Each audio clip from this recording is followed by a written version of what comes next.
സ്തുതിക്കുവാനും പരിശുദ്ധനുമാകുന്ന ദൈവമേ നല്ല പിതാവേ, കർത്താവേ, ഈ മനോഹരമായ ദിവസത്തിനായി ഞങ്ങൾ അങ്ങേക്ക് സ്തോത്രം ചെയ്യുന്നു.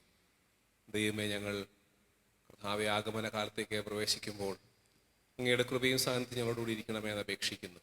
ഞങ്ങളുടെ ജീവിതത്തിലേക്ക് കർത്താവെ അങ്ങ് കടന്നു വന്നതോർത്തുകൊണ്ട് സ്തോത്രം ചെയ്യുന്നു. പ്രത്യേകിച്ച് കർത്താവെ, അവിടുന്ന് ഞങ്ങളോടുകൂടി ഇരിക്കുകയും ഞങ്ങളെ വഴി നടത്തുകയും ഞങ്ങളെ അനുഗ്രഹിക്കുകയും ചെയ്യുന്ന ദൈവമായി ഞങ്ങൾ നന്ദി പറയുന്നു. കർത്താവെ, ഞങ്ങളുടെ ആരാധന അങ്ങയുടെ സാന്നിധ്യം ഉണ്ടാകണം. കർത്താവെ, ആരാധനയിൽ പങ്കെടുക്കുന്ന എല്ലാവരെയും അവിടുന്ന് അനുഗ്രഹിക്കണമേ. വിവിധ ഇടങ്ങളിൽ ഇരുന്നുകൊണ്ട് അങ്ങേ ആരാധിക്കുവാൻ എല്ലാവരെയും അവിടുന്ന് ഒരുക്കണമേ. സകലതും യേശുവിൻ്റെ നാമത്തിൽ തന്നെ, ആമേൻ.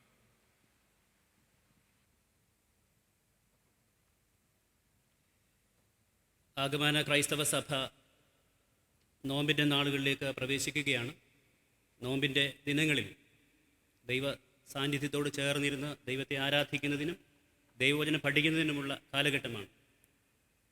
ഒരുപക്ഷെ ഈ പാൻഡമിക്കിൻ്റെ കാലഘട്ടത്തിൽ നമുക്ക് കഴിഞ്ഞ നാളുകളിലെ പോലെ കൂട്ടായ്മകളിലും ദൈവാരാധനയിലും ഒരുമിച്ച് പങ്കെടുക്കാൻ പരിമിതികളുണ്ട്. എങ്കിലും ലഭിക്കുന്ന എല്ലാ അവസരങ്ങളിലും ഈ നോമ്പ് കാലത്ത് ദൈവത്തെ ആരാധിക്കാനായിട്ട് നമുക്ക് പരിശ്രമിക്കാം. പ്രത്യേകിച്ച് ഇന്നത്തെ ഈ ആരാധനയിലേക്ക് വിവിധ സ്ഥലങ്ങളിലിരുന്നും ഭവനങ്ങളിലിരുന്നും പങ്കെടുക്കുന്ന എല്ലാവരെയും സ്നേഹാദരങ്ങളോടെ സ്വാഗതം ചെയ്യുന്നു. ഇന്നത്തെ ആരാധന, നമ്മുടെ സ്തുതിഗീതങ്ങൾ, വചന വായന, കേൾവി എല്ലാം ഈ നോമ്പിൻ്റെ ദിനങ്ങളിൽ നമുക്ക് അനുഗ്രഹത്തിന് മുഖാന്തരമാകട്ടെ എന്ന് പ്രാർത്ഥിക്കുന്നു. ഒരിക്കൽ കൂടെ എല്ലാവരെയും ഈ ആരാധനയിലേക്ക് ഹാർദമായി സ്വാഗതം ചെയ്യുന്നു.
നമുക്ക് പ്രാർത്ഥിക്കാം. ക്രിസ്തുവേശുവിൽ കൂടെ അളവ് കൂടാതെ അതിവാത്സല്യമായി ഞങ്ങളെ സ്നേഹിക്കുന്ന ഞങ്ങളുടെ വാഴ്ത്തപ്പെട്ട കർത്താവേ, അനുഗ്രഹീതമായ കർത്തൃ ദിവസത്തിൻ്റെ പ്രഭാത സമയത്തിനായി നന്ദിയോടെ ഞങ്ങൾ അങ്ങേ സ്തുതിക്കുന്നു. ഞങ്ങളുടെ ആയുസ്സിലൊരു പ്രാവശ്യം കൂടെ ഈ ചെറിയ നോമ്പിൻ്റെ നാളുകളിലേക്ക് പ്രവേശിപ്പാൻ വലിയവനായ ദൈവമേ അവിടെ ഞങ്ങൾ അനുവദിക്കുന്നത് കൊണ്ട് നന്ദിയോടെ ഞങ്ങൾ അങ്ങേ സ്തുതിക്കുന്നു. മുൻകാലങ്ങളിലെ പോലെ ഞങ്ങൾക്ക് ഒരുമിച്ച് അങ്ങേ ആരാധിക്കുവാനും അവിടുത്തെ വരവിൽ സന്തോഷിപ്പാനും കഴിയാത്ത സാമൂഹിക പശ്ചാത്തലം നിലനിൽക്കുന്നു. എങ്കിലും കർത്താവിൽ ലഭ്യമാവുന്ന എല്ലാ അവസരങ്ങളിലും നിന്നെ ആരാധിപ്പാനും നിന്നെ മഹത്വപ്പെടുത്തുവാനും അവിടെ നിങ്ങളെ സഹായിക്കുന്നത് കൊണ്ട് നന്ദിയോടെ സ്തോത്രം ചെയ്യുന്നു. ഈ പരിശുദ്ധ പ്രഭാതത്തിൽ ഞങ്ങളുടെ ആരാധനയിൽ തിരുസാന്നിധ്യം ഞങ്ങൾക്ക് വെളിപ്പെടുത്തി തരണമേ എന്ന് പ്രാർത്ഥിക്കുന്നു. ഞങ്ങളുടെ മധ്യ അവിടുത്തെ തിരുസാന്നിധ്യമുള്ളത് കൊണ്ട് നന്ദിയോടെ സ്തോത്രം. ഈ ആരാധന മധ്യത്തിൽ അവിടുത്തെ തിരുസാന്നിധ്യം അനുഭവിച്ചറിയുവാനും അവിടുത്തെ മഹത്വം കാണുവാനും ഞങ്ങളെല്ലാവരെയും സഹായിക്കണമേ എന്ന് പ്രാർത്ഥിക്കുന്നു. വിവിധ സ്ഥലങ്ങളിലിരുന്ന് ആരാധനയിൽ പങ്കെടുക്കുന്ന എല്ലാവർക്കും അവിടുത്തെ സാന്നിധ്യം അവിടുന്ന് അനുഭവവേദ്യമാക്കി തീർക്കണമേ എന്ന് പ്രാർത്ഥിക്കുന്നു. ഇന്നത്തെ ഞങ്ങളുടെ ആരാധനകളും പ്രാർത്ഥനകളും സ്തുതിഗീതങ്ങളെല്ലാം അവിടുന്ന് സുഗ്രാഹ്യമായാകമായി സ്വീകരിച്ച് സ്വർഗത്തിൽ നിന്ന് ഞങ്ങളെ അനുഗ്രഹിച്ച് ആശീർവദിച്ച് പറഞ്ഞയക്കണം. ഞങ്ങളെല്ലാവരെയും ഒരുപോലെ അവിടുന്ന് അനുഗ്രഹിക്കണം. ദൈവകൃപയുടെ തണലിൽ മറയ്ക്കണം. സകലതും ഞങ്ങൾക്ക് വേണ്ടി ജീവൻ വെച്ച് യേശു ക്രിസ്തുവിനെ നിസ്തുല്യ നാമത്തിൽ അപേക്ഷിക്കുമ്പോൾ ദയതൊന്ന് കേൾക്കണം പിതാവേ. ദൈവനാമ സ്തുതിക്കും മഹത്വത്തിനുമായി നമുക്ക് എല്ലാവർക്കും ചേർന്ന് ജ്ഞാനകീർത്തനങ്ങളിൽ നിന്നും 44-ാമത്തെ കീർത്തനം ചേർന്ന് പാടാം. ജ്ഞാനകീർത്തനങ്ങളിൽ നിന്നും 44-ാമത്തെ കീർത്തനം, corresponding English him number 33, him number 33.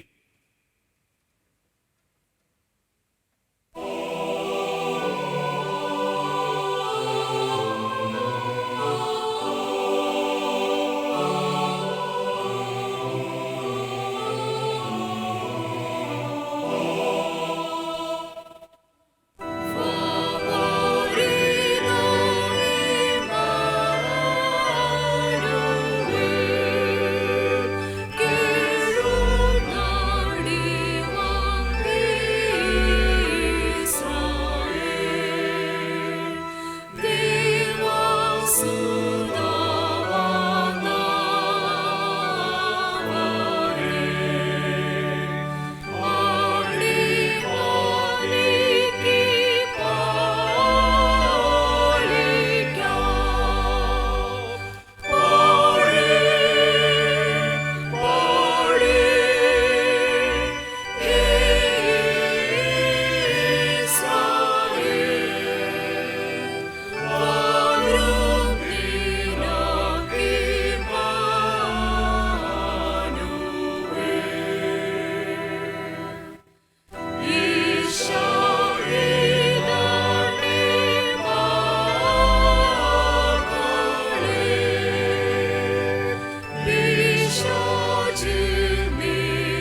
നമുക്ക് ദൈവത്തെ ആരാധിക്കാം. ദൈവമാത്മാവാകുന്നു, അവനെ നമസ്കരിക്കുന്നവർ ആത്മാവിലും സത്യത്തിലും നമസ്കരിക്കണം. നമ്മുടെ പിതാവായ ദൈവത്തെങ്കിൽ നിന്നും കർത്താവായ യേശുക്രിസ്തുവിങ്കിൽ നിന്നും നിങ്ങൾക്ക് കൃപയും സമാധാനവും ഉണ്ടാകട്ടെ. ഇത് യഹോവയുണ്ടാക്കിയ ദിവസം, ഇന്ന് നാം സന്തോഷിച്ച് ആനന്ദിക്കാം. കർത്താവ് വരുവാനടുത്തിരിക്കുന്നു, ഒന്നിനെ കുറിച്ചും വിചാരപ്പെടരുത്. എല്ലാറ്റിലും പ്രാർത്ഥനയാലും അപേക്ഷയാലും നിങ്ങളുടെ ആവശ്യങ്ങൾ സ്തോത്രത്തോടു കൂടെ ദൈവത്തോട് അറിയിക്കത്രേ വേണ്ടത്. യജമാനൻ വരും നേരം ഉണർന്നിരിക്കുന്നവരായി കാണുദാസന്മാർ ഭാഗ്യവാന്മാർ. കർത്താവേ, ഞങ്ങളുടെ അതിരങ്ങളെ തുറക്കേണമേ. പിതാവിനും പുത്രനും പരിശുദ്ധാത്മാവിനും മഹത്വമുണ്ടാകട്ടെ.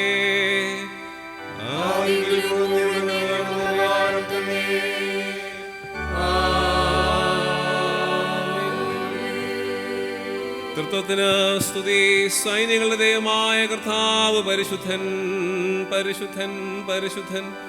ആകാശവും ഭൂമി നിന്റെ മഹത്വം കൊണ്ട് നിറഞ്ഞിരിക്കുന്നു. മഹോന്നതനായ കർത്താവേ, നിനക്ക് മഹത്വമുണ്ടാകട്ടെ.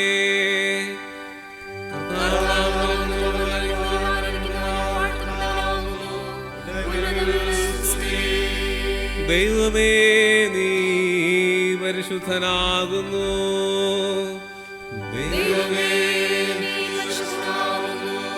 സർവശക്തനേ, നീ പരിശുദ്ധനാകുന്നു.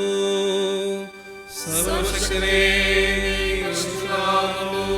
മരണമില്ലാത്തവനേ, നീ പരിശുദ്ധനാകുന്നു.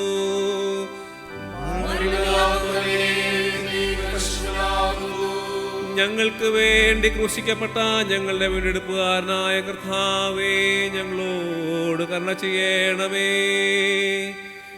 ഞങ്ങൾക്ക് വേണ്ടി ക്രൂശിക്കപ്പെട്ട ഞങ്ങളുടെ കർത്താവേ, ഞങ്ങളോട് കരുണ ചെയ്യണമേ. പരിശുദ്ധാത്മാവായ കർത്താവേ, ഞങ്ങളോട് കരുണ ചെയ്യണമേ. പരിശുദ്ധാത്മാവായ കർത്താവേ, ഞങ്ങളോട് കരുണ ചെയ്യണമേ. കർത്താവേ, ഞങ്ങളുടെ പ്രാർത്ഥനകളും സ്തോത്രങ്ങളും കൈക്കൊണ്ട് ഞങ്ങളോട് കരുണ ചെയ്യണമേ.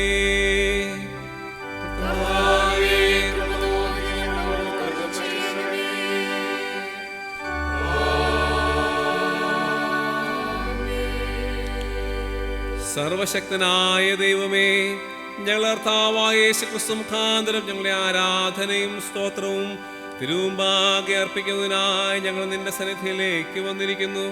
ഞങ്ങളുടെ പാപങ്ങളെ പരമാർത്ഥമായി ഏറ്റുപറയുന്നതിനും മറ്റുള്ളവർക്കും ഞങ്ങൾക്കും വേണ്ടി പ്രാർത്ഥിക്കുന്നതിനും ഞങ്ങളെ അവിടുന്ന് സഹായിക്കണമേ. നിന്റെ പരിശുദ്ധ വചനം ശ്രദ്ധയോടെ കേൾക്കുന്നതിനാൽ ഞങ്ങൾ നിന്റെ സ്നേഹത്തിന്റെ വലുപ്പത്തെ കൂടുതൽ യഥാർത്ഥമായി അറിയുകയും നിന്റെ കൃപാബലങ്ങളെ ഞങ്ങളുടെ ജീവിതത്തിൽ തെളിയിച്ച് കാണിക്കുകയും ചെയ്യേണ്ടതിന് ഞങ്ങളുടെ കർത്താവായ യേശുക്രിസ്തു മൂലം കൃപ ചെയ്യണമേ.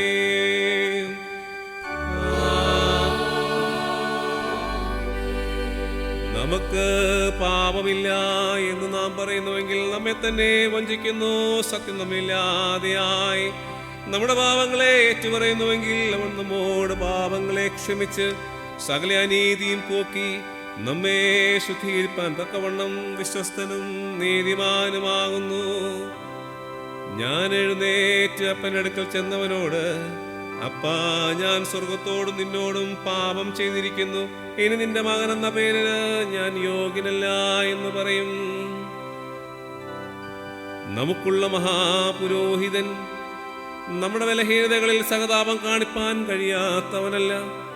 പാപമൊഴികെ സർവത്തിലും നമുക്ക് തുല്യമായി പരീക്ഷിക്കപ്പെട്ടവനത്രേ നമുക്കുള്ളത്. അതുകൊണ്ട് നമുക്ക് മുട്ടുകുത്തി മൗനമായി നമ്മെ തന്നെ ദൈവസന്നിധിയിൽ ശോധന ചെയ്യാം. നമുക്ക് നമ്മുടെ പാപങ്ങളെ സർവശക്തനായ ദൈവത്തോട് വിനയമായി താഴ്മയായി കഴിഞ്ഞ കാലങ്ങളിൽ വന്നുപോയ ക്രോശങ്ങളെ ദൈവമുമ്പാകെ ഏറ്റുപറയാം. താഴെയുള്ള അനുതാപ പ്രാർത്ഥനകളിൽ ഒന്നാമത്തെ പ്രാർത്ഥന നമുക്കതിനായിട്ട് ഉപയോഗിക്കാം. സർവശക്തനായ ദൈവമേ, ഞങ്ങളുടെ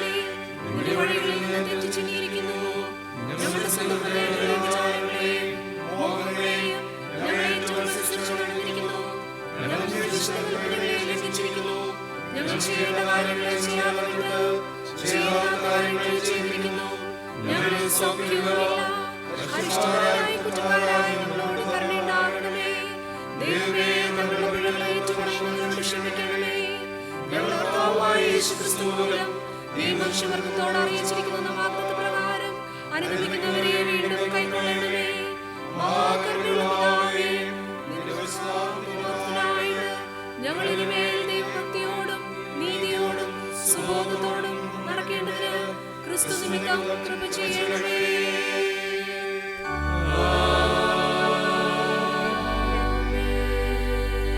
കരുണയുള്ള കർത്താവേ, നിന്റെ വിശ്വാസമുള്ള ജനങ്ങൾ തങ്ങളുടെ സകല പാപങ്ങളിൽ നിന്ന് ശുദ്ധീകരിക്കപ്പെട്ട് ശാന്തമനസ്സോടെ നിന്നെ സേവിക്കുവാൻ അവർക്ക് പാപമോചനവും സമാധാനവും നൽകണമെന്ന് ഞങ്ങളുടെ കർത്താവായ യേശുക്രിസ്തു മൂലം ഞങ്ങൾ അങ്ങയോട് അപേക്ഷിക്കുന്നു.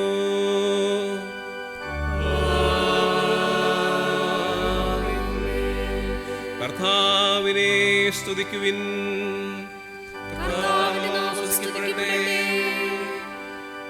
ഇപ്പോൾ നമുക്കെല്ലാവർക്കും ചേർന്ന് 95-ാം സങ്കീർത്തനം ഗാനമായി ആലപിക്കാം. 95-ാം സങ്കീർത്തനം ഗാനമായി ആലപിക്കാം.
ഇപ്പോൾ ഇന്നത്തേക്കുള്ള വേദഭാഗങ്ങൾ വായിച്ചു കേൾക്കാം.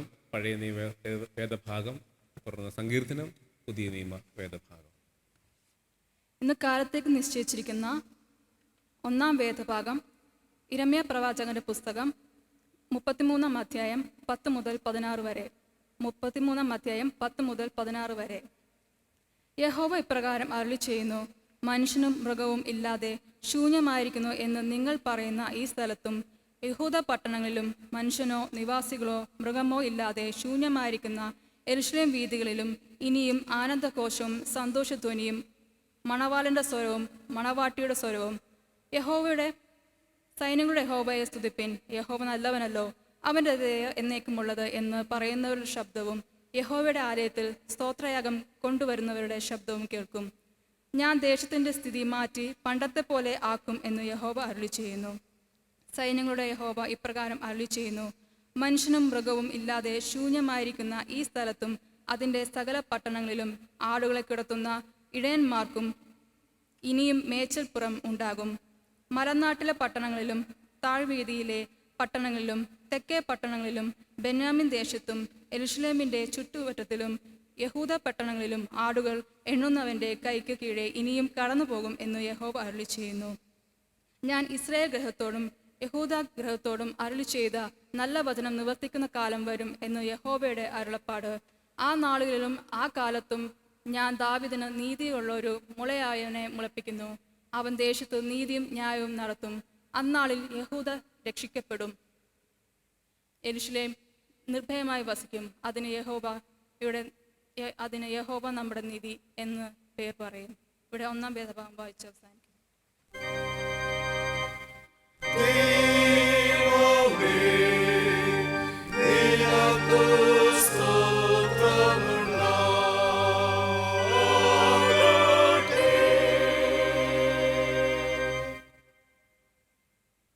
ഇന്നത്തേക്കുള്ള സങ്കീർത്തനങ്ങളിൽ 68-ാം സങ്കീർത്തനം 11-ാം വാക്യം മുതൽ 20-ാം വാക്യം വരെ വാക്യപ്രതിവാക്യമായി വായിക്കാം. സങ്കീർത്തനം 68, 11 മുതൽ 20 വരെ. കർത്താവ് ആജ്ഞ കൊടുക്കുന്നു, സ്വാർത്ഥാദൂതികൾ വലിയൊരു ഗണമാകുന്നു.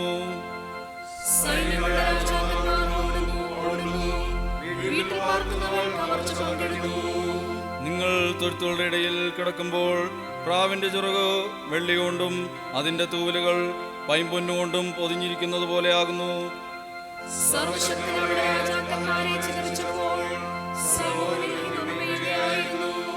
ബാഷാൻ പർവ്വതം ദൈവത്തിന്റെ പർവ്വതമാകുന്നു.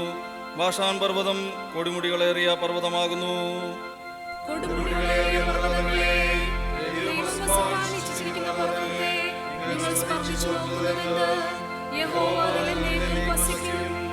ദൈവത്തിന്റെ രഥങ്ങൾ 1000-1000-ഉം കോടി-കോടിയുമാകുന്നു. കർത്താവ് അവരുടെ ഇടയിൽ സീനായിൽ വിശുദ്ധ മന്ദിരത്തിൽ തന്നെ.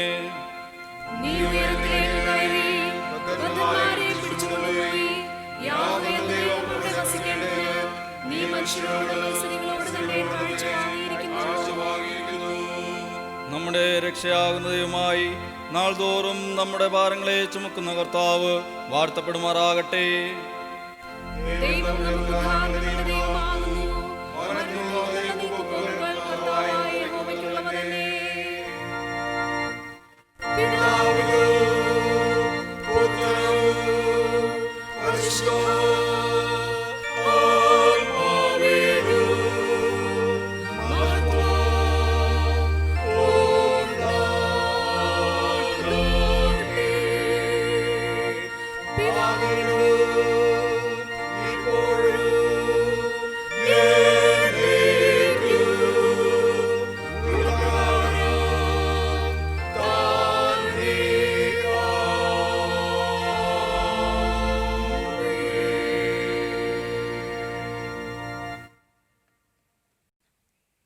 ഇന്ന് കാലത്തേക്ക് നിശ്ചയിച്ചിരിക്കുന്ന 2-ാം വേദപാഠഭാഗം തെസ്സലോനിക്കർക്ക് എഴുതിയ 1-ാം ലേഖനം 3-ാം അധ്യായം 6 മുതൽ 13 വരെ. 1 തെസ്സലോനിക്കർ 3-ാം അധ്യായം 6-ാം വാക്യം മുതൽ 13-ാം വാക്യം വരെ എഴുതപ്പെട്ടിരിക്കുന്ന ദൈവജനങ്ങളെ കേൾപ്പീൻ. ഇപ്പോഴോ തിമോത്തിയോസ് നിങ്ങളുടെ അടുക്കൽ നിന്ന് വന്നു നിങ്ങളുടെ വിശ്വാസത്തെയും സ്നേഹത്തെയും പറ്റിയും ഞങ്ങൾ നിങ്ങളെ കാണുവാൻ വാഞ്ചിക്കുന്നത് പോലെ നിങ്ങൾ ഞങ്ങളെ കാണുവാൻ വാഞ്ചിച്ചുകൊണ്ട് ഞങ്ങളെക്കുറിച്ച് നിങ്ങൾക്ക് എപ്പോഴും നല്ല ഓർമ്മ ഉണ്ട് എന്നും ഞങ്ങളോട് സദ്വർത്തമാനം അറിയിച്ച കാരണത്താൽ സഹോദരന്മാരെ, ഞങ്ങളുടെ സകല കഷ്ടത്തിലും സങ്കടത്തിലും നിങ്ങളുടെ വിശ്വാസം ഹേതുവായി ഞങ്ങൾ നിങ്ങളെക്കുറിച്ച് ആശ്വാസം പ്രാപിച്ചു. നിങ്ങൾ കർത്താവിൽ നിലനിൽക്കുന്നു എന്ന് അറിഞ്ഞു ഞങ്ങൾ വീണ്ടും ജീവിക്കുന്നു. നമ്മുടെ ദൈവത്തിൻ്റെ സന്നിധിയിൽ നിങ്ങളെ ചൊല്ലി ഞങ്ങൾ സന്തോഷിക്കുന്ന സകല സന്തോഷത്തിനും തക്കതായി ദൈവത്തിന് എന്തൊരു സ്തോത്രം ചെയ്യുവാൻ ഞങ്ങളാൽ കഴിയും. നിങ്ങൾ നിങ്ങളുടെ മുഖത്തെ കാണുവാനും നിങ്ങളുടെ വിശ്വാസത്തിൻ്റെ കുറവ് തീർപ്പാനുമായി ഞങ്ങൾ രാവും പകലും വളരെ താല്പര്യത്തോടെ പ്രാർത്ഥിച്ചു പോരുന്നു. നമ്മുടെ ദൈവവും പിതാവുമായവനും നമ്മുടെ കർത്താവായ യേശുവും ഞങ്ങൾ നിങ്ങളുടെ അടുക്കൽ വരുവാൻ വഴി നിരത്തി തരുമാറാകട്ടെ. എന്നാൽ ഞങ്ങൾക്ക് നിങ്ങളോടുള്ള സ്നേഹം വർദ്ധിക്കുന്നതുപോലെ കർത്താവ് നിങ്ങൾക്ക് തമ്മിലും എല്ലാവരോടുമുള്ള സ്നേഹം വർദ്ധിപ്പിച്ച് കവിയുമാറാക്കുകയും ഇങ്ങനെ നമ്മുടെ കർത്താവായ യേശു തൻ്റെ സകല വിശുദ്ധന്മാരുമായി വരുന്ന പ്രത്യക്ഷതയിൽ നമ്മുടെ ദൈവവും പിതാവുമായവൻ്റെ മുമ്പാകെ വിശുദ്ധീകരണത്തിൽ അനന്യരായി വെളിപ്പെടും വണ്ണം നിങ്ങളുടെ ഹൃദയങ്ങളെ സ്ഥിരപ്പെടുത്തുകയും ചെയ്യുമാറാകട്ടെ. ഇവിടെ പാഠഭാഗം വായിച്ചവസാനം.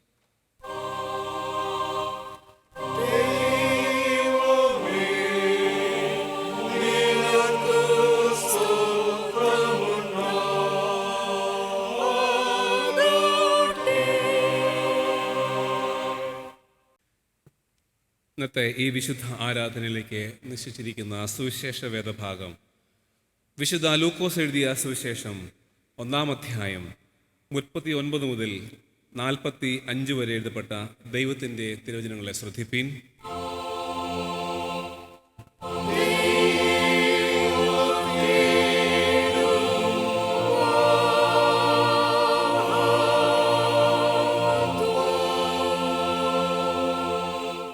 Today's gospel portion is taken from Gospel according to St. Luke, chapter 1, verses beginning from 39 to 45. Gospel according to St. Luke, chapter 1, verses beginning from 39 to 45. At that time, Mary got ready and hurried to a town in hill country of Judea, where she entered Zechariah's home and greeted Elizabeth. When Elizabeth heard Mary's greeting, the baby leaped in her womb, and Elizabeth was filled with the Holy Spirit. In a loud voice she exclaimed, "Blessed are you among women, and blessed is the child you will bear. But why am I so favored that the mother of my Lord should come to me? As soon as the sound of your greeting reached my ears, the baby in my womb leaped for joy. Blessed is she who has believed that the Lord has said to her will be accomplished." This is the word of God, our Lord Jesus Christ.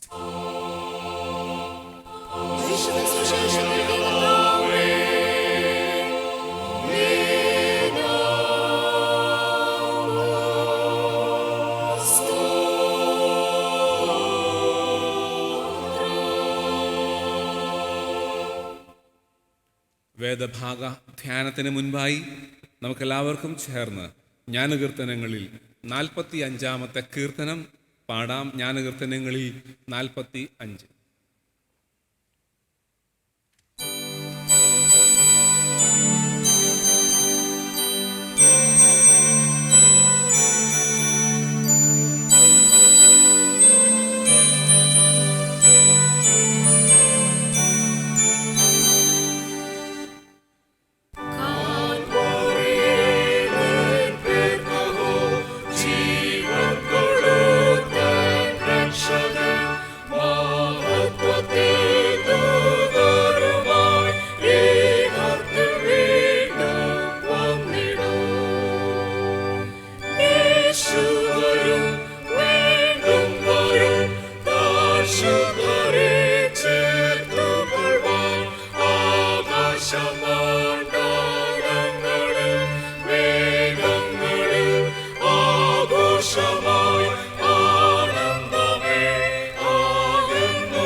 പ്രാർത്ഥിക്കാം.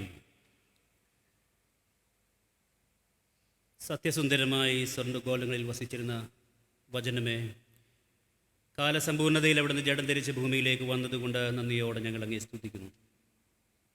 അവിടുത്തെ തിരപ്പിറവിയുടെ സന്തോഷം അനുഭവിപ്പാൻ ഒരുങ്ങുന്ന ഈ നാളുകളിൽ അവിടുത്തെ രണ്ടാമത്തെ വരവിനായി ആകാംക്ഷയോടും സന്തോഷത്തോടും കാത്തിരിപ്പാനുള്ള ദൈവകൃപ ഞങ്ങൾക്ക് നൽകണമേ എന്ന് പ്രാർത്ഥിക്കുന്നു.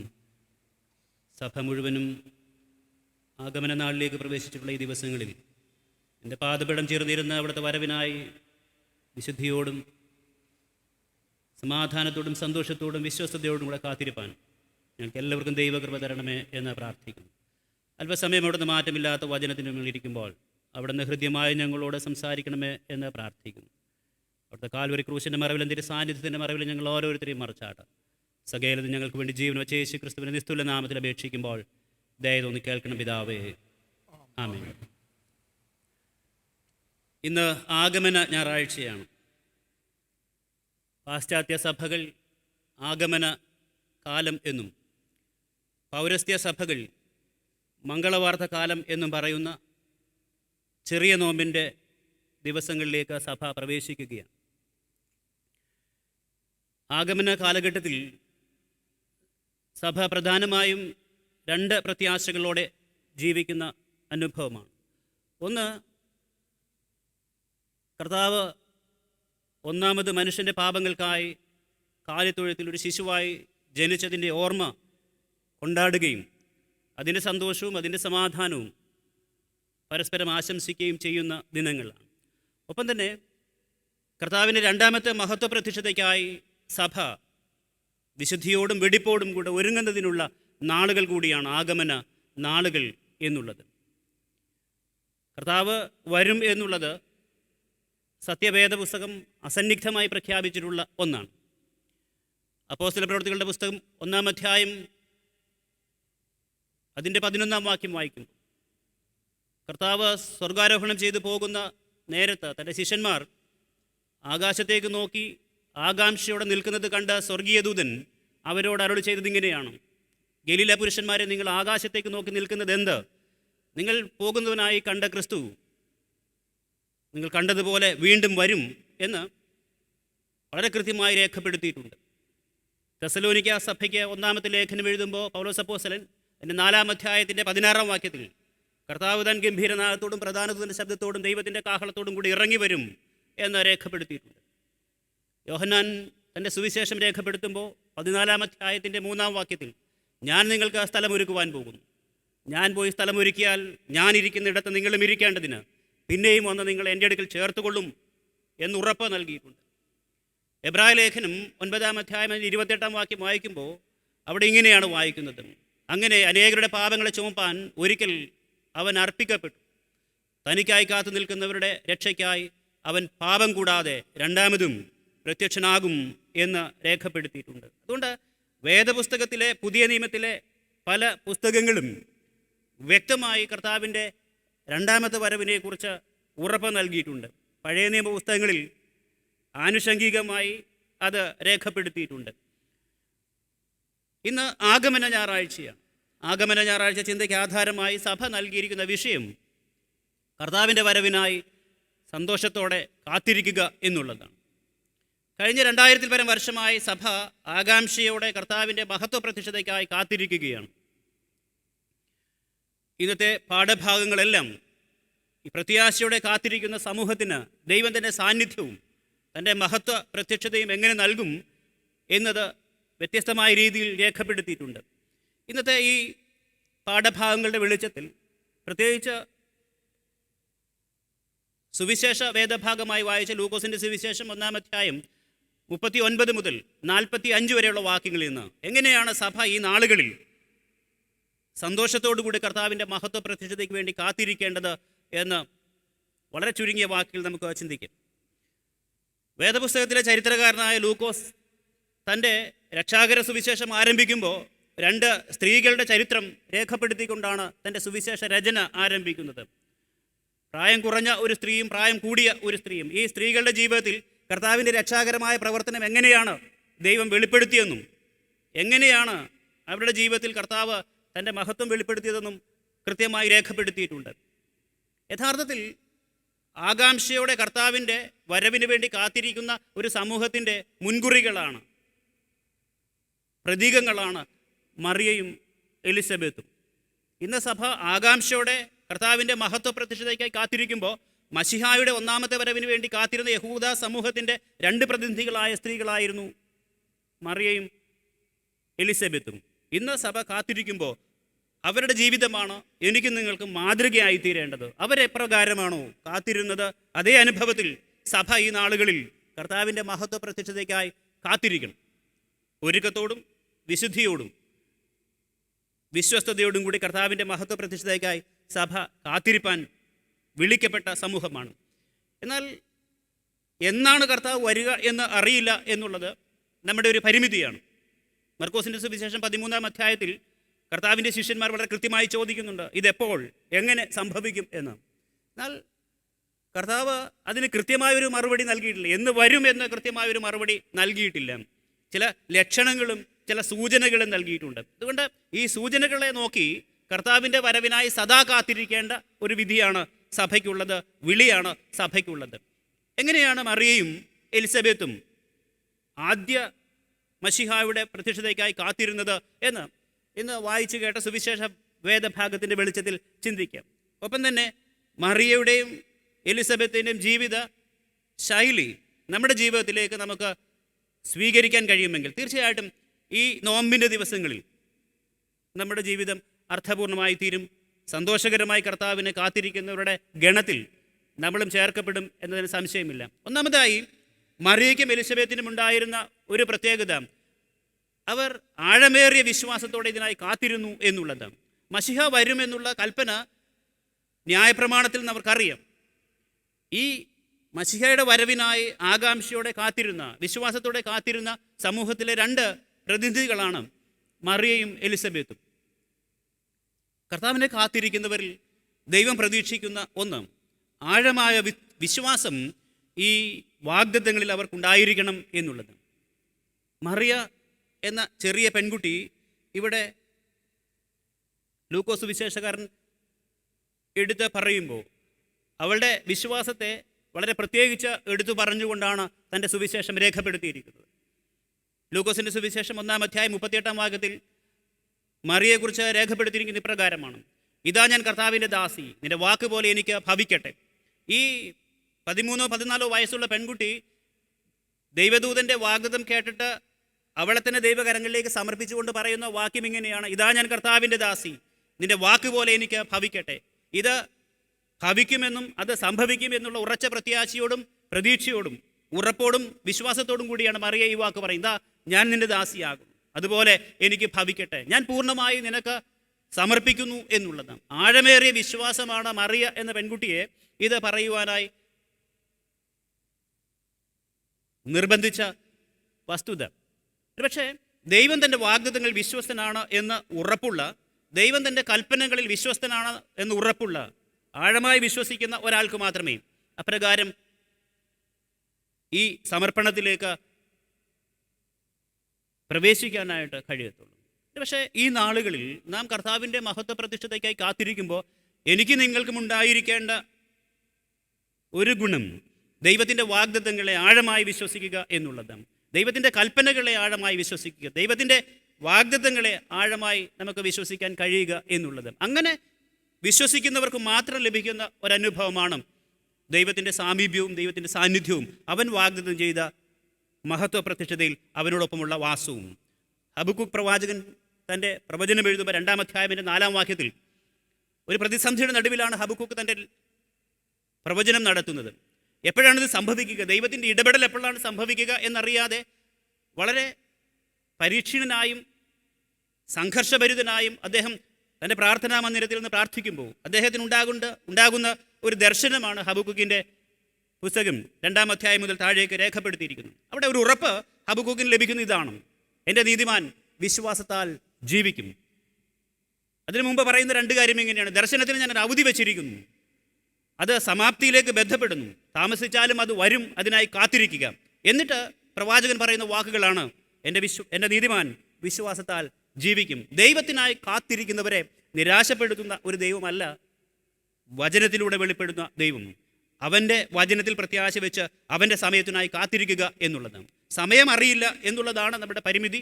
എന്നാൽ അവൻ്റെ വചനത്തിൽ പ്രത്യാശ വെച്ചുകൊണ്ടും വിശ്വാസം വെച്ചുകൊണ്ടും കാത്തിരിക്കുന്നവരെ ചേർപ്പാൻ അവൻ വരും എന്ന വേദപുസ്തകം നമുക്ക് ഉറപ്പ് നൽകിയിട്ടുണ്ട്. അതുകൊണ്ട് മറിയയിലും എലിസബത്തിലും കാണുന്ന ഒന്നാമത്തെ പ്രത്യേകത, അവർ ആഴമേറിയ വിശ്വാസത്തോടെ ദൈവത്തെ കാത്തിരുന്നു എന്നുള്ളത്, മശിഹായ്ക്കായി കാത്തിരുന്നു എന്നുള്ളതാണ്. ഈ നാളുകളിൽ നാം കടന്നു പോകുന്ന പ്രതിസന്ധി നിറഞ്ഞ നാളുകളിൽ നമുക്ക് ദൈവത്തെ കാത്തിരിക്കാൻ കഴിയേണ്ടത് ദൈവവചനത്തിലുള്ള, ദൈവത്തിൻ്റെ വാഗ്ദത്തങ്ങളിലുള്ള ആഴമേറിയ വിശ്വാസം കൊണ്ടും സമർപ്പണം കൊണ്ടുമാണ്. അങ്ങനെ കാത്തിരിക്കുന്നവരെ സംബന്ധിച്ച് ഹബക്കൂക്ക് പറഞ്ഞതുപോലെ എൻ്റെ നീതിമാൻ വിശ്വാസത്താൽ ജീവിക്കും എന്ന് ഉറപ്പ് പറയാനായിട്ട് കഴിയും. അതുകൊണ്ട് വിശ്വാസത്തോടെ നമുക്ക് ഈ കർത്താവിൻ്റെ മഹത്വ പ്രതിഷ്ഠതയ്ക്കായി കാത്തിരിക്കാനായിട്ട് കഴിയണം. 2, മറിയയ്ക്കും എലിസബത്തിനും ഉണ്ടായിരുന്ന രണ്ടാമത്തെ പ്രത്യേകത, പരിശുദ്ധാത്മാവ് നിറഞ്ഞവരായി പരിശുദ്ധാത്മാവ് നയിച്ചതുപോലെ ജീവിച്ച മനുഷ്യരായിരുന്നു എന്നുള്ളതാണ്.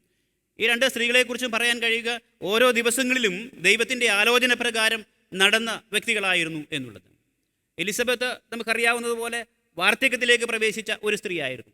എന്നാൽ എലിസബത്തിനെ കുറിച്ച് 1-ാം അധ്യായം 41-ാം വാക്യത്തിൽ ലൂക്കോസ് സുവിശേഷകൻ പറയുന്നത് എലിസബത്ത് പരിശുദ്ധാത്മാവിൽ നിറഞ്ഞു എന്നാണ്. പരിശുദ്ധാത്മാവ് നിറഞ്ഞവളായി അവൾ ദൈവത്തെ സ്തുതിച്ചു എന്നുള്ളതാണ്.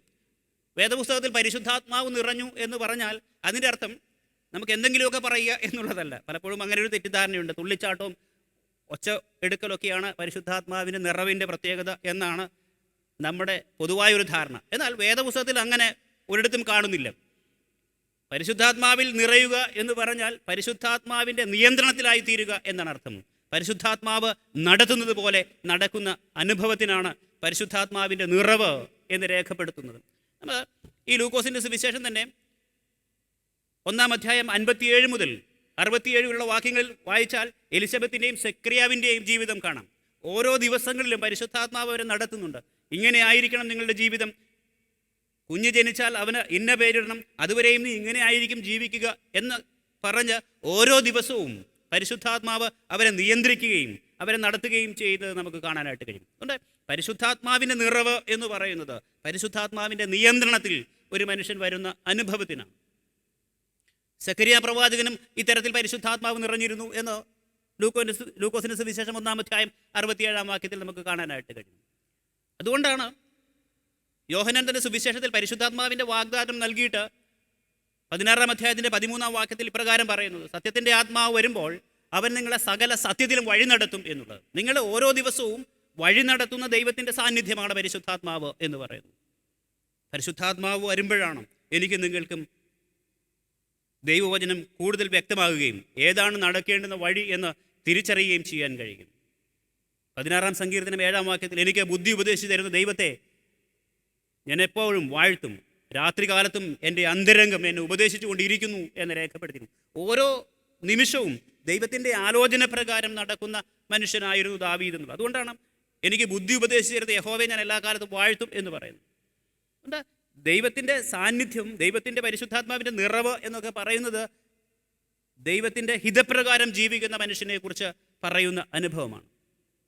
അപ്പോസ്തല പ്രവൃത്തികളുടെ പുസ്തകം 16-ാം അധ്യായം 6-ാം വാക്യത്തിൽ നമ്മളിങ്ങനെ വായിക്കുന്നുണ്ട്, ആസ്യയിൽ പ്രവേശിക്കരുത് എന്ന് ശിഷ്യന്മാർക്ക് പരിശുദ്ധാത്മാവിൻ്റെ ഉപദേശം ലഭിച്ചാറേ അവർ ആസ്യയിലേക്ക് പ്രവേശിക്കാതെ വേറെ വഴിയായി പോയി എന്നുള്ളത്.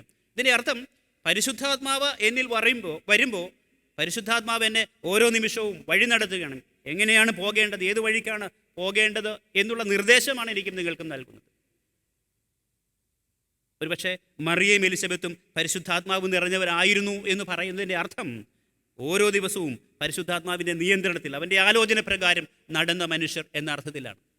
യെഹെസ്കേൽ പ്രവാചകന്റെ പുസ്തകം 47-ാം അധ്യായം വായിക്കുമ്പോൾ പരിശുദ്ധാത്മാവിൻ്റെ പ്രവർത്തനത്തെക്കുറിച്ച് രേഖപ്പെടുത്തിയിട്ടുണ്ട്. അവിടെ ആലയത്തിൻ്റെ ഉമ്മരപ്പടിയിൽ നിന്ന് 1000 അടി നദി ഒഴുകും. അപ്പോൾ നരിയാണിയോളമായി, പിന്നെയും 1000 അടി ഒഴുകുമ്പോൾ മുട്ടോളമായി, പിന്നെയും 1000 അടി ഒഴുകുമ്പോൾ അരയോളമായി, പിന്നെ പറയുന്നത് നീന്തിയിട്ടല്ലാതെ കടക്കാൻ കഴിയാത്ത വലിയ നദിയായിത്തീർന്നു. പരിശുദ്ധാത്മാവിൻ്റെ പ്രഭാവത്തെക്കുറിച്ച് പറയുന്ന ഒന്നാണ്. ഇവിടെ നീന്തിയിട്ടല്ലാതെ കിടക്കാൻ കഴിയില്ല എന്ന് പറയുന്നതിൻ്റെ അർത്ഥം പരിശുദ്ധാത്മാവിൻ്റെ നിയന്ത്രണത്തിലായിത്തീരുന്ന അനുഭവത്തെക്കുറിച്ച്. ഒരു നദിയിൽ ആരെങ്കിലും വീണാൽ നമുക്ക് നദിയെ നിയന്ത്രിക്കാനായിട്ട് കഴിയില്ല, നദി അദ്ദേഹത്തെ നിയന്ത്രിക്കും എന്ന് പറയുന്ന അനുഭവമാണ് പരിശുദ്ധാത്മാവിൻ്റെ നിറവ് എന്ന് പറയുന്നത്.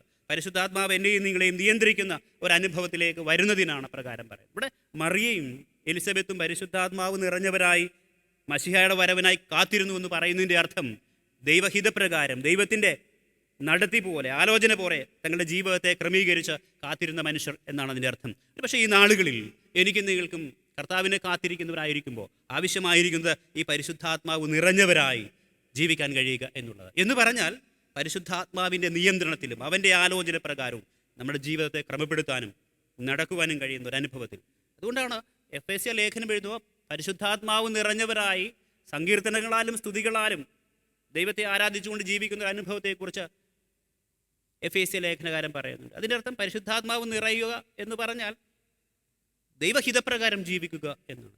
ദൈവത്തിൻ്റെ ആലോചന പ്രകാരം ജീവിക്കുക, അവൻ ആഗ്രഹിക്കുന്നത് പോലൊരു ജീവിതം നമുക്ക് രൂപപ്പെടുത്താൻ കഴിയുക എന്നുള്ളത്. അതുകൊണ്ട് ഈ നോമ്പിൻ്റെ ദിവസങ്ങളിൽ നമുക്ക് പരിശുദ്ധാത്മാവ് നിറഞ്ഞവരായി ദൈവഹിതപ്രകാരം ദൈവാലോചന പ്രകാരം ജീവിക്കുന്ന മനുഷ്യരായി കർത്താവിൻ്റെ വരവിനായി കാത്തിരിക്കാനായിട്ട് കഴിയണം. അങ്ങനെ ജീവിക്കുന്ന അനുഭവത്തിലാണ് അർത്ഥപൂർണ്ണമായി കർത്താവിൻ്റെ വരവിനായി കാത്തിരിക്കുന്ന ഒരു സമൂഹമായി സഭയായി നമുക്ക് തീരാനായിട്ട് കഴിയുക. മൂന്നാമത്, എലിസബത്തും മറിയയും പരസ്പരമുള്ള കൂട്ടായ്മ ബന്ധത്തിലും സ്നേഹബന്ധത്തിലും കാത്തിരുന്നു എന്നുള്ളത്.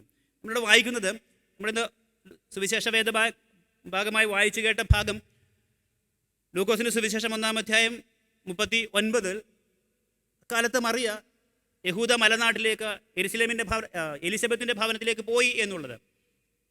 എലിസബത്ത് എന്ന് പറയുന്ന മറിയ എന്ന് പറയുന്ന ചെറിയ പെൺകുട്ടി 65-ലധികം വയസ്സുള്ള പ്രായമുള്ള എലിസബത്തിൻ്റെ വീട്ടിലേക്ക് ചെന്നു എന്ന് പറയുന്നു.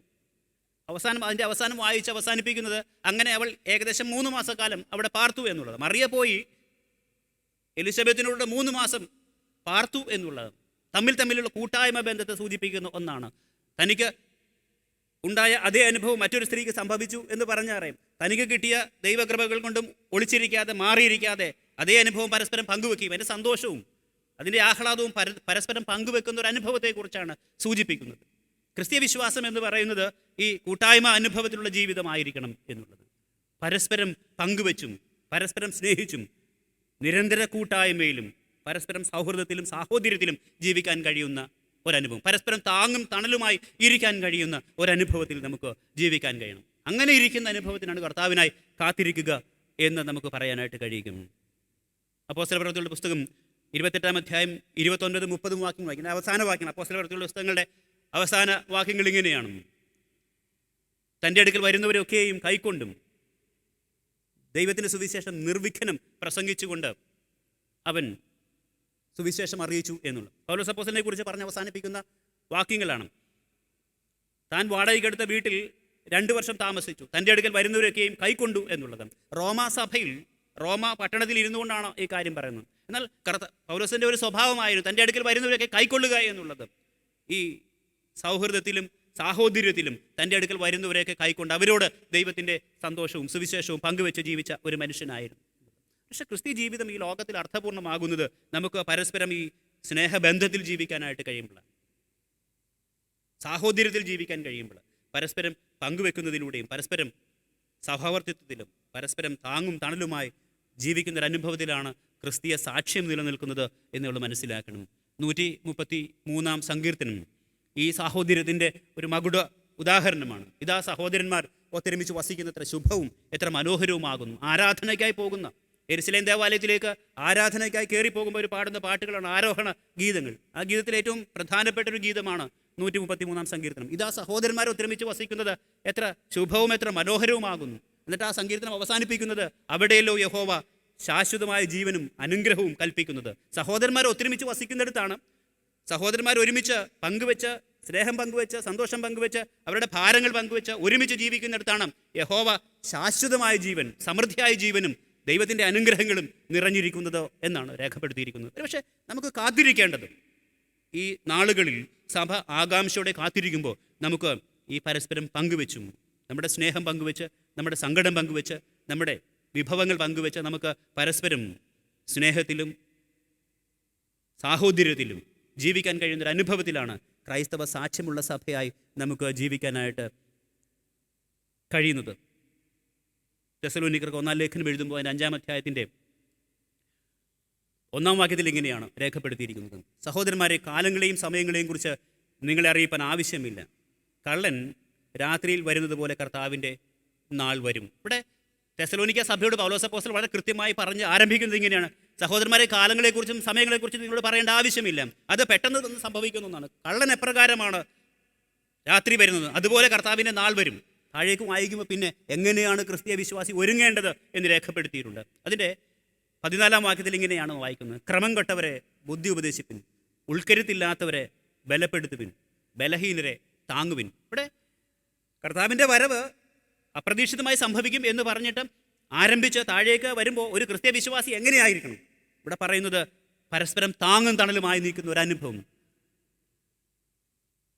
ക്രമം കെട്ടവരെ ബുദ്ധി ഉപദേശിക്കും. ആരെങ്കിലും ഇടറിപ്പോയിട്ടുണ്ടെങ്കിൽ, ആരെങ്കിലും പിന്മാറിപ്പോയിട്ടുണ്ടെങ്കിൽ അവരെ ചേർത്ത് നിർത്തുവാൻ നമുക്ക് കഴിയണമെന്നുള്ളത്, താങ്ങി നിർത്തുവാൻ കഴിയണം. ക്രമം കെട്ടവർ എന്ന് പറഞ്ഞാൽ ഈ ക്രമത്തിൽ നിന്ന് മാറിപ്പോയവരാണ്, വഴിതെറ്റിപ്പോയവരാണ്. അങ്ങനെയുള്ളവരെ ചേർത്ത് നിർത്തുവാൻ കഴിയുന്ന ഒരു സാഹോദര്യത്തിൻ്റെ, ഒരു സ്നേഹത്തിൻ്റെ അനുഭവം നമുക്കുണ്ടാകണം. ഉൾക്കരുത്തില്ലാത്തവരെ ബലപ്പെടുത്തി, പെട്ടെന്ന് തകർന്നു പോകുന്നു, പെട്ടെന്ന് ക്ഷീണിച്ചു പോകുന്ന, പെട്ടെന്ന് ദുഃഖത്തിലും സങ്കടത്തിലുമായി പോകുന്ന മനുഷ്യരുണ്ട്. അങ്ങനെയുള്ളവരെ ബലപ്പെടുത്തിക്കൊണ്ട് അവരെ പ്രോത്സാഹിപ്പിച്ചും താങ്ങി നിർത്തിയും നിങ്ങൾ മുന്നേറണം എന്നുള്ളത്. ബലഹീനരെ താങ്ങുവിൻ. ശരീരം ക്ഷീണിച്ചു പോകുന്ന മനുഷ്യരെ നമുക്ക് താങ്ങി എഴുന്നേൽപ്പിച്ച് കൂടെ നടത്താൻ കഴിയണം. അങ്ങനൊരു അനുഭവത്തിലാണ് ക്രൈസ്തവ സഭ അതിൻ്റെ സാക്ഷ്യം നിറവേറ്റുന്നത്. ഒരുപക്ഷെ നമ്മൾ ഈ നാളുകളിൽ കർത്താവിൻ്റെ മഹത്വ പ്രത്യക്ഷതയ്ക്കായി കാത്തിരിക്കും. പ്രത്യേകിച്ച് ഇന്ന് നാം ജീവിക്കുന്ന ചുറ്റുപാടുകൾ, നാം ഒരു മഹാമാരിയുടെ നടുവിലൂടെ കടന്നുപോയിക്കൊണ്ടിരിക്കുകയാണ്. എങ്ങനെയാണ് നമുക്ക് അർത്ഥപൂർണ്ണമായി കർത്താവിൻ്റെ വരവിന് വേണ്ടി ഒരുങ്ങാനായിട്ട് കഴിയും? ഇത്തരത്തിൽ വീണു പോകുന്ന മനുഷ്യരെ, ഇടറിപ്പോകുന്ന മനുഷ്യരെ, ഉൾക്കരുത്തില്ലാത്ത മനുഷ്യരെ, ക്ഷീണിച്ച് നിരാശയിലായി പോകുന്ന മനുഷ്യരൊക്കെ ചേർത്ത് പിടിക്കാൻ കഴിയുന്ന അനുഭവത്തിലാണ് നമുക്ക് അർത്ഥപൂർണ്ണമായി ക്രിസ്ത്യാനികളായി ജീവിക്കാനായിട്ട് കഴിയും. അതുകൊണ്ടാണ് 133 സങ്കീർത്തനത്തിൽ പറയുന്നുണ്ട്, ഇതാ സഹോദരന്മാരെ ഒത്തൊരുമിച്ച് വസിക്കുന്നത് എപ്രകാരമാണ്. 2 ഇമേജറികൾ കൊടുക്കുന്നു. ഒരു ഇമേജറി ഇങ്ങനെയാണ്, അത് സിയോൻ പർവ്വതത്തിൽ പെയ്യുന്ന ഹെർമോന്യ മഞ്ഞ് പോലെയാണ്. മഞ്ഞ് തണുപ്പിക്കുന്നത് പോലെ നമുക്ക് പരസ്പരം തണുപ്പായി തീരാൻ കഴിയുന്നു. ചുട്ടുപൊള്ളുന്ന അനുഭവങ്ങളിൽ നമുക്ക് തണുപ്പായി തീരാൻ കഴിയുന്ന അനുഭവങ്ങൾ നമുക്ക് യഥാർത്ഥത്തിൽ സാഹോദര്യത്തിൽ വസിക്കാൻ കഴിയും, കർത്താവിനെ കാത്തിരിക്കാൻ കഴിയും. ഈ ചെറിയ നോമ്പിൻ്റെ ദിവസങ്ങളിൽ പ്രിയമുള്ളവരെ, മറിയയും എലിസബത്തും നമ്മുടെ മുമ്പിൽ മാതൃകകളായി നിൽക്കുന്നു. എങ്ങനെയായിരിക്കണം നമ്മുടെ ഈ നോമ്പിൻ്റെ നാളിൽ നമ്മൾ ജീവിക്കേണ്ടത്? ഒന്ന്, ആഴമേറിയ വിശ്വാസത്തോടെ കർത്താവിൻ്റെ വചനത്തിലും അവൻ്റെ വാഗ്ദത്തങ്ങളിലും ആഴമായ വിശ്വാസം ഉറപ്പിച്ചുകൊണ്ട് നമുക്ക് കർത്താവിൻ്റെ വരവിനായി കാത്തിരിക്കാനായിട്ട് കഴിയണം. 2, പരിശുദ്ധാത്മാവ് നിറഞ്ഞവരായി അവൻ്റെ നിയന്ത്രണത്തിലും അവൻ്റെ ഹിതത്തിലും നമ്മെ സമർപ്പിച്ചുകൊണ്ട്, പൂർണ്ണമായി സമർപ്പിക്കപ്പെട്ടവരായി അവൻ്റെ ഹിതപ്രകാരം ജീവിച്ചുകൊണ്ട് നമുക്ക് കർത്താവിനായി കാത്തിരിക്കാനായിട്ട് കഴിയണം. 3, പരസ്പരം സ്നേഹത്തിലും സൗഹാർദ്ദത്തിലും പരസ്പരം സന്തോഷവും സമാധാനവും ഭാരങ്ങളും പങ്കുവെച്ച് പരസ്പരം താങ്ങും തണലുമായിരുന്നു ഒരു നവസമൂഹം കെട്ടിപ്പടുത്തുകൊണ്ട് നമുക്ക് കർത്താവിനായി കാത്തിരിക്കാനായിട്ട് കഴിയണം. അങ്ങനെ കാത്തിരിക്കുമ്പോൾ തീർച്ചയായിട്ടും അവൻ്റെ വരവെങ്കിൽ നമ്മളെ വിശ്വസ്തരായി എണ്ണുകയും അവൻ്റെ രാജ്യത്തിൽ നമ്മളെ പങ്കാളികളായി തീർക്കുകയും ചെയ്യും എന്നൊരു സംശയമില്ല. അത്തരത്തിലുള്ള അനുഭവം നമുക്ക് എല്ലാവർക്കും ഉണ്ടാകട്ടെ. നമ്മുടെ ഈ നാളുകളിലെ കാത്തിരിപ്പ് അർത്ഥപൂർണ്ണമായി തീരട്ടെ. അതിന് വലിയവനായ ദൈവം ഈ പ്രഭാതത്തിൽ എന്നെയും നിങ്ങളെയും സഹായിക്കുകയും ചെയ്യുമാറാകട്ടെ. ആമേൻ.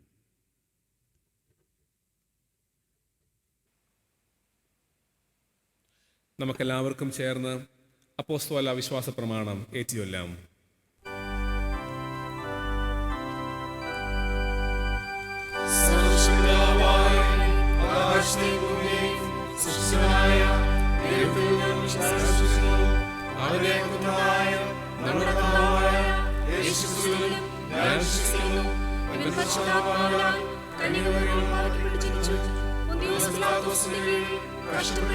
ക്രൂശിക്കപ്പെട്ടു, മരിച്ചു, അടക്കപ്പെട്ടു.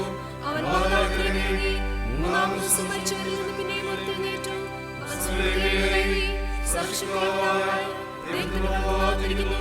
അവിടെ നിന്ന് മരിച്ചവരെയും ന്യായവിധിപ്പാൻ വരികയും ചെയ്യും. പരിശുദ്ധാത്മാവിലും ഞാൻ വിശ്വസിക്കുന്നു. വിശുദ്ധമാകുന്ന സഭയിലും വിശുദ്ധന്മാരുടെ സംസർഗത്തിലും പാപമോചനത്തിലും ശരീരത്തിന്റെ പുനരുത്ഥാനത്തിലും നിത്യജീവനിലും ഞാൻ വിശ്വസിക്കുന്നു.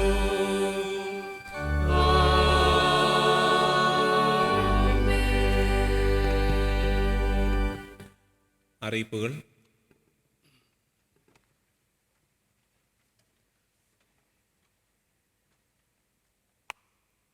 മഹായിടവക തലത്തിൽ നടത്തപ്പെടുന്ന സൺഡേ സ്കൂൾ എക്സാമിനേഷൻ ഇന്ന് നടത്തപ്പെടുന്നതാണ്. പ്രത്യേകമായ പ്രാർത്ഥനയോടുകൂടെ അതിൽ പങ്കെടുക്കണമേ എന്ന് പ്രത്യേകിച്ച് ഓർപ്പിക്കുന്നു. നമ്മുടെ ദേവാലയത്തിലെ ഹാർവസ്റ്റ് ഫെസ്റ്റിവൽ അനുഗ്രഹപ്രദമായി നടത്തപ്പെട്ടുവല്ലോ. ഹാർവസ്റ്റ് ഫെസ്റ്റിവലിന് താങ്ക്സ് ഗിവിങ് സമർപ്പിക്കുന്നതിന് എല്ലാ ഭവനങ്ങളിലും കവറുകൾ ലഭിച്ചു എന്ന് കരുതട്ടെ. പ്രാർത്ഥനയോടുകൂടെ ആ കവറുകൾ ദേവാലയത്തിൽ സമർപ്പിക്കുവാൻ എല്ലാവരും ശ്രമിക്കണമേ എന്ന് ഒരിക്കൽ കൂടി അഭ്യർത്ഥിക്കുന്നു. നമ്മുടെ ദേവാലയത്തിലെ ഏരിയ പ്രാർത്ഥനകൾ കഴിഞ്ഞ നാളുകളിൽ സൂം മീറ്റിംഗ് വഴിയായി നടത്തപ്പെട്ടു വരികയാണല്ലോ. എല്ലാ ഏരിയകളും ആ പ്രാർത്ഥനകൾ അപ്രകാരം നടത്തപ്പെടുവാനായിട്ട് ക്രമീകരിക്കണമേ എന്ന് പ്രത്യേകിച്ച് ഓർപ്പിക്കുന്നു. എടപ്പള്ളി മാമംഗലം ഏരിയ പ്രാർത്ഥന ഡിസംബർ മാസം 2-ാം തീയതി വൈകുന്നേരം 7 മണിക്ക് സൂം വഴിയായി നടത്തപ്പെടുന്നതാണ്. എടപ്പള്ളി മാമംഗലം ഏരിയയിലെ എല്ലാ കുടുംബാംഗങ്ങളും ഈ പ്രാർത്ഥനയിൽ പങ്കെടുക്കണമേ എന്ന് പ്രത്യേകിച്ച് അഭ്യർത്ഥിക്കുന്നു. Thank you.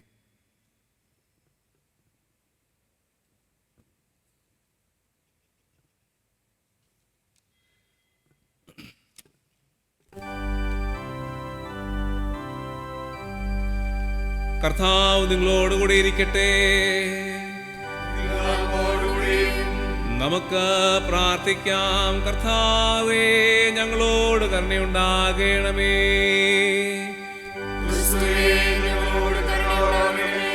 കർത്താവേ, ഞങ്ങളോട് കരുണയുണ്ടാകണമേ. സ്വർഗ്ഗസ്ഥനായ ഞങ്ങളുടെ പിതാവേ, നിന്റെ രാജ്യം വരണമേ. നിന്റെ ഇഷ്ടം സ്വർഗ്ഗത്തിലെ പോലെ ഭൂമിയിലുമാകണമേ. ഞങ്ങൾക്ക് ആവശ്യമുള്ള ആഹാരം തരണമേ. ഞങ്ങളുടെ കടക്കാരോട് ക്ഷമിച്ചിരിക്കുന്നതുപോലെ ഞങ്ങളുടെ കടങ്ങളെ ഞങ്ങളോട് ക്ഷമിക്കണമേ. ഞങ്ങളെ പരീക്ഷയിൽ കടത്താതെ ദുഷ്ടങ്ങൾ ഞങ്ങളെ വിടുവിക്കണമേ. രാജ്യവും ശക്തിയും മഹത്വവും എന്നേക്കും നിനക്കുള്ളതല്ലോ.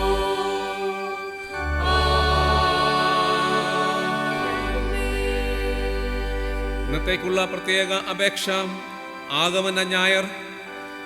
നമുക്ക് പ്രാർത്ഥിക്കാം. സ്നേഹവാനും അത്യന്തം ദയാലുവുമായ ദൈവമേ, വിശ്വാസയോഗ്യമായ അങ്ങയുടെ വാഗ്ദാനങ്ങൾക്കായി ഞങ്ങൾ അങ്ങേക്ക് നന്ദി അർപ്പിക്കുന്നു.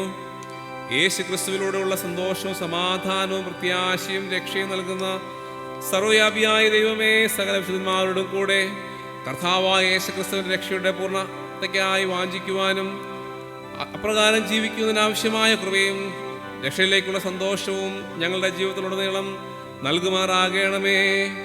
തുടർന്നും അങ്ങയുടെ കൃപയിൽ നിലനിൽക്കുവാൻ ഞങ്ങളെ സഹായിക്കണമെന്ന് അങ്ങയോടും പരിശുദ്ധാത്മാവോടും കൂടെ ഏകദൈവമായ കാലാവസാനം കൂടാതെ ജീവിച്ചു വാഴുന്ന യേശു ക്രിസ്തു മൂലം ഞങ്ങൾ അങ്ങയോട് അപേക്ഷിക്കുന്നു.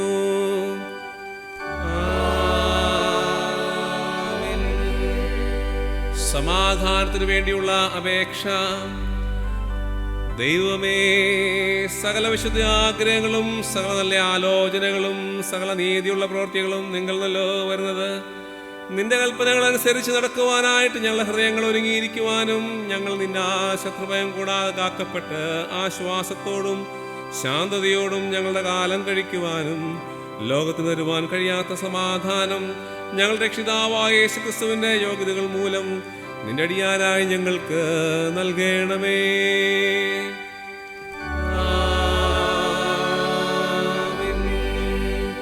കൃപയ്ക്കായിട്ടുള്ള അപേക്ഷ. സർവശക്തനായ കർത്താവേ, നിത്യദൈവമേ, നിന്റെ മഹാശക്തിയുള്ള സംരക്ഷണം കൊണ്ട് ഞങ്ങളുടെയും എന്നേക്കും ശരീരത്തിലും ആത്മാവിലും പാലിക്കപ്പെടേണ്ടതിന് ഞങ്ങളുടെ ഹൃദയങ്ങളെയും ശരീരങ്ങളെയും നിന്റെ പ്രമാണങ്ങളുടെ വഴികളിലും നിന്റെ കൽപ്പനകൾക്ക് ചേർന്ന് ക്രിയകൾ നടത്തി ശുദ്ധീകരിച്ച് പരിപാലനം തോന്നണമെന്ന് ഞങ്ങളുടെ കർത്താവും രക്ഷിതാവുമായ യേശു ക്രിസ്തു മൂലം ഞങ്ങൾ അങ്ങയോട് അപേക്ഷിക്കുന്നു.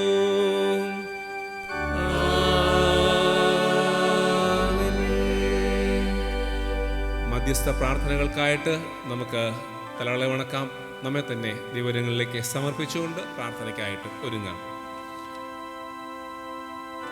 ഇന്നത്തെ ലോക സാഹചര്യങ്ങളെ ദൈവങ്ങളിലേക്ക് സമർപ്പിക്കാം. നമ്മെ തന്നെ ദൈവങ്ങളിലേക്ക് സമർപ്പിക്കാം. സമാധാനവും ലോകത്തിലെങ്ങും ദൈവമേ അവിടുന്ന് പകർന്നു നൽകണമേ എന്ന് ദൈവത്തോട് അപേക്ഷിക്കാം. സർവ ലോകത്തെയും ഭരിച്ച് നടത്തപ്പെടുന്ന ദൈവം അങ്ങാകുന്നുവല്ലോ. ദൈവമേ, ഈ ലോകത്തിലെങ്ങും ഇന്നത്തെ സാഹചര്യത്തിൽ സമാധാനം അയക്കണമേ എന്ന് ദൈവത്തോട് അപേക്ഷിക്കാം. നമ്മുടെ രാജ്യത്തെ ഓർക്കാം, നമ്മുടെ സംസ്ഥാനത്തെ ഓർക്കാം, നാം അധിവസിക്കുന്ന ഇടങ്ങളെ ദൈവങ്ങളിലേക്ക് സമർപ്പിക്കാം. കർത്താവേ, അങ്ങയുടെ സാന്നിധ്യം ഞങ്ങളോടുകൂടി ഇരിക്കണമേ എന്ന് അപേക്ഷിക്കാം. ഇന്നത്തെ ലോകാതുരമായ സാഹചര്യത്തിൽ ദൈവമേ, വലിയൊരു ആപത്തിലേക്ക് ലോകം നീങ്ങിപ്പോകാതെ ഏവരെയും അവിടുന്ന് പരിപാലിക്കണമേ എന്ന് ദൈവത്തോട് അപേക്ഷിക്കാം. എല്ലാ പ്രവർത്തനങ്ങളെയും വിവരങ്ങളിലേക്ക് സമർപ്പിക്കാം. സാമൂഹ്യ പ്രവർത്തനങ്ങളെ, ഹോസ്പിറ്റലുകൾ, ഡോക്ടേഴ്സ് എല്ലാവരെയും വിവരങ്ങളിലേക്ക് സമർപ്പിക്കാം. അവരുടെ ഈ നാളുകളിലെ അധ്വാനം ദൈവമേ ദേശത്തിനെങ്ങും ഒരു അനുഗ്രഹമായി തീരുവാൻ ദൈവം സഹായിക്കണമെന്ന് അപേക്ഷിക്കാം. നമ്മുടെ മഹായിടവയ്ക്കൂടി പ്രാർത്ഥിക്കാം. തിരുമേനിയെ ഓർക്കാം. ഓഫീസ് ബെയറേഴ്സിൻ്റെ വിവരങ്ങളിലേക്ക് സമർപ്പിക്കാം. എല്ലാ ശുശ്രൂഷകരെയും ഓർക്കാം. ഉപദേശിമാരെ ഓർക്കാം. മിഷണർമാരെ ഓർക്കാം. സിസ്റ്റേഴ്സിനെ ഓർക്കാം. എല്ലാ അച്ഛന്മാരെയും അവരുടെ പ്രവർത്തനങ്ങളെയും വിവരങ്ങളിലേക്ക് സമർപ്പിക്കാം.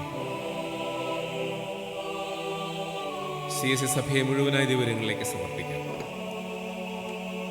നേതൃത്വം വഹിക്കുന്നവരെ ഓർക്കാം. ഈ നാളുകളിൽ ചെയ്യുന്ന എല്ലാ സാമൂഹ്യ പ്രവർത്തനങ്ങളെയും വിവരങ്ങളിലേക്ക് സമർപ്പിക്കാം. എല്ലാ സംഘടനകളെയും വിവരങ്ങളിലേക്ക് സമർപ്പിക്കാം. അവിടെ പ്രവർത്തനങ്ങൾക്കായി സ്തോത്രം ചെയ്യാം. നമ്മുടെ ദൈവാലയത്തെ വിവരങ്ങളിലേക്ക് സമർപ്പിക്കാം. ഭാവി നാളുകളിൽ ഞങ്ങളുടെ ദൈവാലയത്തിലെ എല്ലാ കുടുംബങ്ങളിലും അങ്ങയുടെ സാന്നിധ്യം ഉണ്ടാകണമെന്ന് അപേക്ഷിക്കാം. ദൂരദേശത്തായിരിക്കുന്ന നമ്മുടെ പ്രിയപ്പെട്ടവർക്ക് വേണ്ടി പ്രാർത്ഥിക്കാം. വിവിധ സാഹചര്യങ്ങളായിരിക്കുന്ന കുടുംബങ്ങളുണ്ട്. വേർപാട് മൂലം വേദന അനുഭവിക്കുന്ന കുടുംബങ്ങളുണ്ട്. കർത്താവേ, അവിടുന്ന് ആശ്വസിപ്പിക്കണമേ, ധൈര്യപ്പെടുത്തണമേ എന്ന് അപേക്ഷിക്കാം.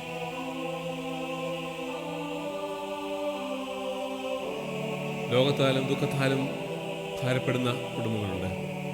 മറ്റു വിവിധ സാഹചര്യങ്ങളിലിരിക്കുന്ന ഭവനങ്ങളുണ്ട്. ദൈവമേ, അവിടുന്ന് ആശ്വാസദായകനായി ഞങ്ങളോട് കൂടി ഇരിക്കണമേ എന്ന് ദൈവത്തോട് അപേക്ഷിക്കാം. എല്ലാ സംഘടനകളെയും ഓർക്കാം. സൺഡേ സ്കൂൾ, ഗായക സംഘം, യുവജന പ്രസ്ഥാനം, സ്ത്രീജന സഖ്യം, family care, feeding the needy, area prayer coordinators, area prayer മീറ്റിങ്ങുകൾ, കമ്മിറ്റി അംഗങ്ങൾ എല്ലാവരെയും വിവരങ്ങളിലേക്ക് സമർപ്പിക്കാം. നമ്മെ തന്നെ വിവരങ്ങളിലേക്ക് സമർപ്പിക്കാം. കഴിഞ്ഞ ആഴ്ചയിൽ പിറന്നാൾ വിവാഹവാർഷികം ആഘോഷിച്ചവരെ ദിവസത്തിന് സമർപ്പിക്കാം. പുതിയ വർഷത്തിലേക്ക് കൂട്ടിക്കൊണ്ടുവരുവാൻ ദൈവമേ അവർ ഇടയാക്കിയല്ലോ. തുടർന്നും അങ്ങയുടെ സാന്നിധ്യത്തോടുകൂടി ഇരിക്കണമേ എന്ന് ദൈവത്തോട് അപേക്ഷിക്കാം. ഒരു ആഗമന നാളിലേക്ക് നാം പ്രവേശിച്ചിരിക്കുന്നു. ക്രിസ്തുവിൻ്റെ വരവിന് വേണ്ടിയിട്ട് നാം കാത്തിരിക്കുന്നു. പരിശുദ്ധാത്മാവിൻ്റെ കൃപ പ്രാപിച്ചുകൊണ്ട് ഈ നാളുകളിൽ നമ്മുടെ ശുശ്രൂഷയും നമ്മുടെ ജീവിതവും മുമ്പോട്ട് നയിക്കുവാൻ നമ്മെ തന്നെ ദൈവങ്ങളിലേക്ക് സമർപ്പിക്കാം. ഈ ക്രിസ്മസ് നാളുകൾ അനുഗ്രഹത്തിൻ്റെ നാളുകളായി തീരുവാൻ, ജീവിതത്തെ ഒരിക്കൽ കൂടി ദിവസം സമർപ്പിക്കുവാൻ ഞങ്ങളെ അവിടുന്ന് സഹായിക്കണമേ എന്നപേക്ഷിക്കുന്നു. നമ്മെ തന്നെ ദൈവങ്ങളിലേക്ക് സമർപ്പിച്ചുകൊണ്ട് നമുക്ക് പ്രാർത്ഥനയ്ക്കായിട്ട് ഒരുങ്ങാം. പ്രാർത്ഥനയ്ക്കായിട്ട് ലിത്താനികളിൽ രണ്ടാമത്തെ ലിത്താനി നമുക്ക് ഉപയോഗിക്കാം. ഓരോ അപേക്ഷയും പിന്നാലെ കർത്താവേ കരുണയുണ്ടാകണമേ എന്ന് ഏറ്റുപറയാം.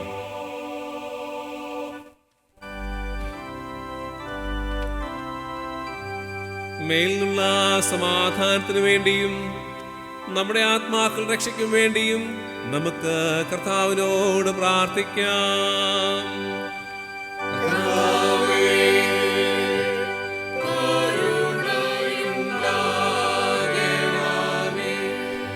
ലോകസമാധാനത്തിനു വേണ്ടിയും ദൈവത്തിൻ്റെ വിശുദ്ധ സഭയുടെ ക്ഷേമത്തിനു വേണ്ടിയും സകല മനുഷ്യരുടെയും ഐക്യത്തിനു വേണ്ടിയും നമുക്ക് കർത്താവിനോട് പ്രാർത്ഥിക്കാം.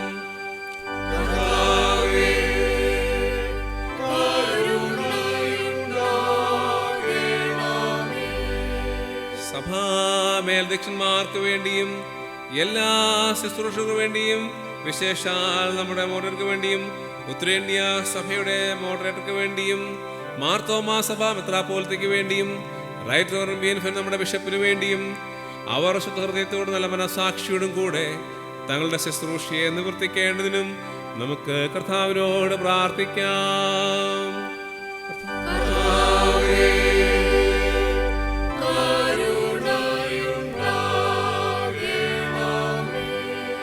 നമ്മുടെ രാജ്യത്തെ എല്ലാ ഭരണകർത്താക്കൾക്ക് വേണ്ടിയും അധികാരത്തിലുള്ള മറ്റെല്ലാവർക്കു വേണ്ടിയും നമുക്ക് കർത്താവിനോട് പ്രാർത്ഥിക്കാം.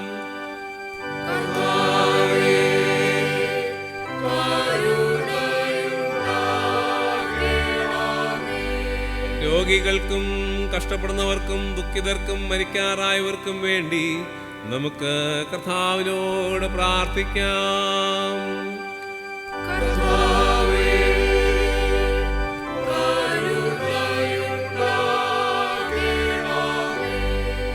അഗതികൾക്കും വിശന്നിരിക്കുന്നവർക്കും അനാഥർക്കും വിധവമാർക്കും പീഡ അനുഭവിക്കുന്നവർക്കും വേണ്ടി നമുക്ക് കർത്താവിനോട് പ്രാർത്ഥിക്കാം.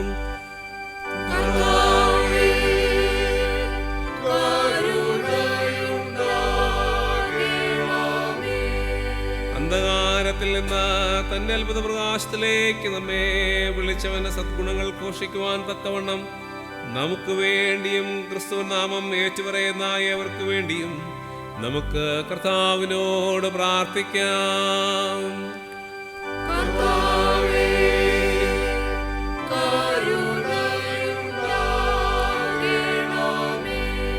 ഈ ഭൂമിയിൽ ദൈവത്തെ സേവിച്ച് ഇപ്പോൾ വിശ്രമിക്കുന്ന എല്ലാ ദൈവഭക്തന്മാരോടും കൂടെ തൻ്റെ അന്തമില്ലാത്ത സന്തോഷത്തിന്റെ പൂർണ്ണതയിലേക്ക് പ്രവേശിക്കുന്നതിനായി നമുക്ക് കർത്താവിനോട് പ്രാർത്ഥിക്കാം.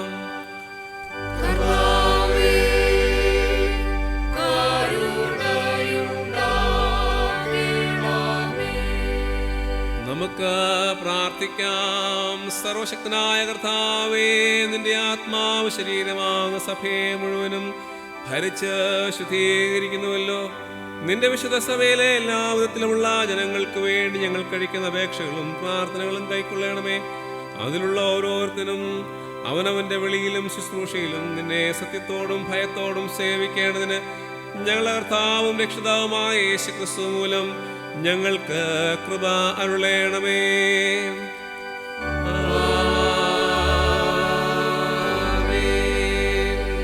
നമ്മുടെ പ്രാർത്ഥനകളും സ്തോത്രങ്ങളും ദൈവമുമ്പാകെ സമർപ്പിച്ചിരിക്കുന്ന ഈ സമയത്ത് വീണ്ടും നമുക്ക് ചേർന്ന് പ്രാർത്ഥിക്കുന്നതിനായി പൊതുവിലുള്ള സ്തോത്ര പ്രാർത്ഥന ഉപയോഗിക്കാം. പൊതുവിലുള്ള സ്തോത്ര പ്രാർത്ഥന.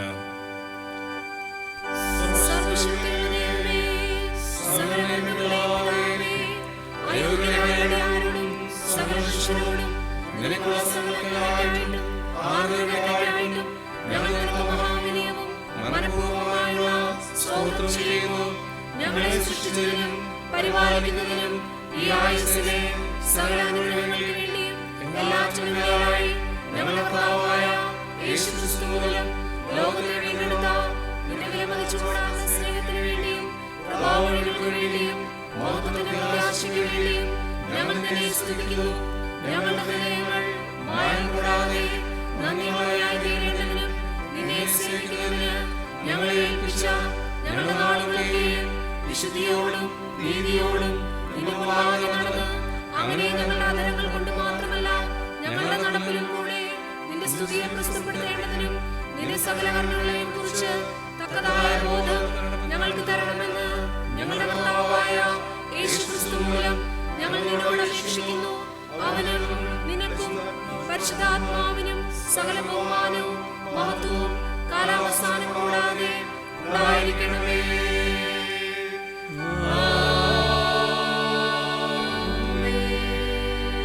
കർത്താവേ, നിന്നെ നോക്കി വിളിക്കുന്നവരായ നിന്റെ ജനങ്ങളുടെ പ്രാർത്ഥനകളെ കരുണയോടെ കൈക്കൊള്ളണമെന്ന് ഞങ്ങൾ നിന്നോട് അപേക്ഷിക്കുന്നു.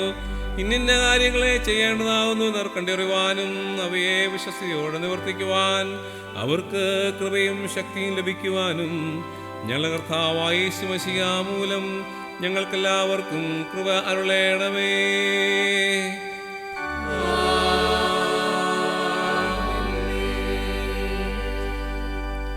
നമുക്കെല്ലാവർക്കും ചേർന്ന് ക്രിസ്തീയ ഗീതങ്ങളിൽ 353 ഗീതം പാടാം. ക്രിസ്തീയ ഗീതങ്ങളിൽ 353.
സർവശക്തനായ ദൈവമേ, സ്വന്തം പുത്രനെ ആദരിക്കാതെ നമുക്ക് എല്ലാവർക്കും വേണ്ടി ഏൽപ്പിച്ചു തരികയും അവരോടുകൂടെ സകലവും ഞങ്ങൾക്ക് സൗജന്യമായി നൽകുകയും ചെയ്തിരിക്കുന്ന ഞങ്ങളുടെ സ്വർഗസ്ഥ പിതാവേ, ഞങ്ങൾ ഞങ്ങളുടെ ദേഹം കൊണ്ടും ദേഹി കൊണ്ടും ആത്മാവ് കൊണ്ടും സത്യമായും സ്വതന്ത്രമായും സേവിക്കുകയും നിന്റെ സേവയിൽ പൂർണ്ണ സന്തോഷവും ആനന്ദവും കണ്ടെത്തുകയും ചെയ്യേണ്ടതിന് ഞങ്ങളെ തന്നെ പൂർണ്ണമായി നിനക്ക് ഏൽപ്പിച്ചു തരുവാൻ ഞങ്ങളുടെ കർത്താവായ യേശുക്രിസ്തു മൂലം കൃപയരുളേണമേ.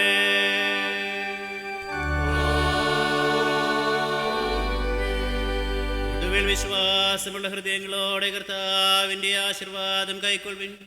കർത്താവ് നിങ്ങളെ അനുഗ്രഹിച്ച് കാക്കുമാറാകട്ടെ. കർത്താവ് തിരുമുഖം നിങ്ങളുടെ മേൽ പ്രകാശിപ്പിച്ച് നിങ്ങളോട് കൃപയുള്ളവനാകട്ടെ. കർത്താവ് തിരുമുഖം നിങ്ങളുടെ മേൽ ഉയർത്തി നിങ്ങൾക്ക് സമാധാനം തരുമാറാകട്ടെ. ഇങ്ങനെ പിതാവും പുത്രനും പരിശുദ്ധാത്മാവുമായ അത്രിയേക ദൈവത്തിൻ്റെ അനുഗ്രഹങ്ങളും വാഴ്വുകളും പ്രിയമുള്ളവരെ നിങ്ങളെല്ലാവരോടും കൂടെ ഇന്നും എന്നേക്കും കാലാവസാനം കൂടാതെ കർത്താവിൻ്റെ വരവരെ ഉണ്ടായിരിക്കുമാറാകട്ടെ.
ഒടുവിലായി നമുക്കെല്ലാവർക്കും ചേർന്ന് ജ്ഞാനകീർത്തനങ്ങളിൽ നിന്നും 38-ാമത്തെ കീർത്തനം ചേർന്ന് പാടാം.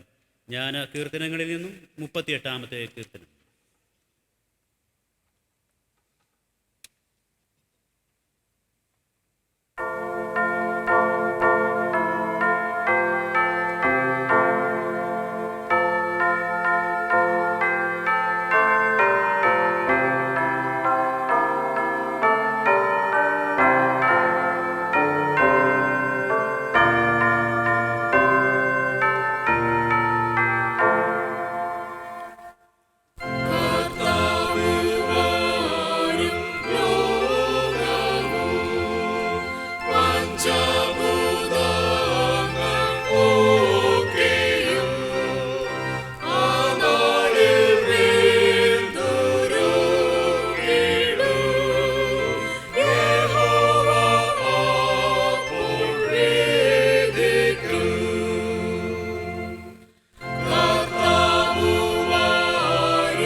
കർത്താവ് നിങ്ങളോട് കൂടിയിരിക്കട്ടെ. നമുക്ക് സമാധാനത്തോടെ പോകാം. കർത്താവിന്റെ നാമത്തിൽ തന്നെ. ആമേൻ.